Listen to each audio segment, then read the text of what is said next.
Welcome to the FX Trading for Newbies section.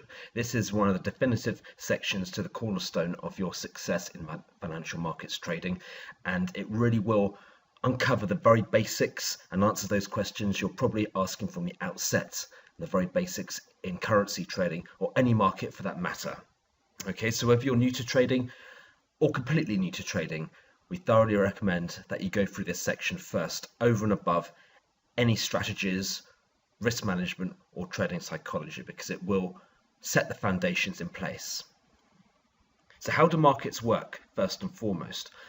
Well, just like any market where physical goods and services are exchanged between buyers and sellers, in a financial market, buyers and sellers are meeting to buy and sell financial asset classes such as currencies, stocks, indices, commodities, you name it. It's a place where buyers and sellers can meet and exchange the assets for what is perceived to be the best possible price. And of course, on the flip side, for sellers, they look to sell the asset class at the best possible price. So essentially, the buyers can look to buy for the lowest possible price, and the sellers can sell for the highest possible price.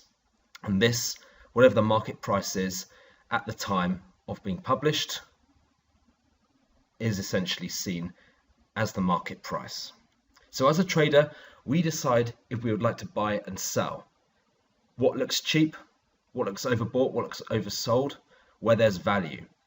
And the broker is the middleman who we place our trades with, and he is essentially intermediary, linking both buyer and seller. The broker takes a small cut of every transaction we place in exchange for arranging the service. This is known as a fee, or as traders, we generally pay a spread. And we can really view the broker as somebody like the eBay or the Amazon for introducing buyers and sellers within the marketplace online, in our case. Now, thanks to the advancement of technology, we really can place all of our trades in our brokerage account, which we can get providing we have internet access. And this really is a far cry to the pits of the 1980s and 90s in Chicago, where it was more of an open outcry. So we can do it this way. It's as if we're buying and holding. But as whether we're trading the markets, I have an opinion as to whether markets are going to go up or go down and make money from whether markets go up or go down. We can essentially arrange our trading exactly the same way as if we were just simply doing the traditional route via our brokerage account, where we're just buying and holding stocks for the long term. So foreign exchange is one of the most liquid markets in the entire world. $4.5 trillion are traded on a daily basis. This is only really rivaled by the bond market. This completely trounces stocks, and it means where we have a very liquid market like the foreign exchange market, it means that the broker can always find a buyer or a seller to match the other side of our trade very easily and very quickly. And this is fantastic if we want to get in and out of a trade quickly. This is the case if the broker is direct market access, which means that he will essentially marry up our trade with somebody with an opposing view of us.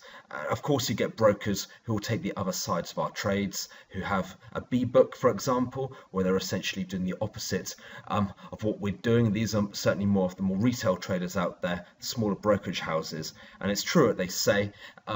The brokers will watch our accounts, and if we're making consistent profits, they will copy our trades. Whereas if we're making consistent losses, for example, if you're just guessing or punting like lots of amateurs do who don't bother to seek education, then they'll just do the opposite of our trades. So the broker really does have a very good position where they can just simply copy our winning trades and make money from taking the other side of our losing trades. So the broker really has a real sweet spot. So you do get markets which aren't particularly liquid or have very low trading volume. They're very difficult to trade, unlike the currency markets, because there is gapping. And if we want to get out of, for example, a stock which has very thin volumes, it means that it's unlikely that we'll be able to find somebody at the other side of our trade who wants to buy the asset class off us, if it's a very thinly traded asset class, then we're stuck. Of course, this wouldn't happen in the world of trading Forex or bonds, for example, which are highly liquid and volatile markets. That's a great thing about trading Forex over and above, for example, AIM-listed stocks, or these very, very small stocks on these exchanges, where it's not always the case where we can find somebody to take the other side of our trades. With currencies and bonds, they generally is somebody the other side of our trade, and if there isn't, then the broker will take it instead.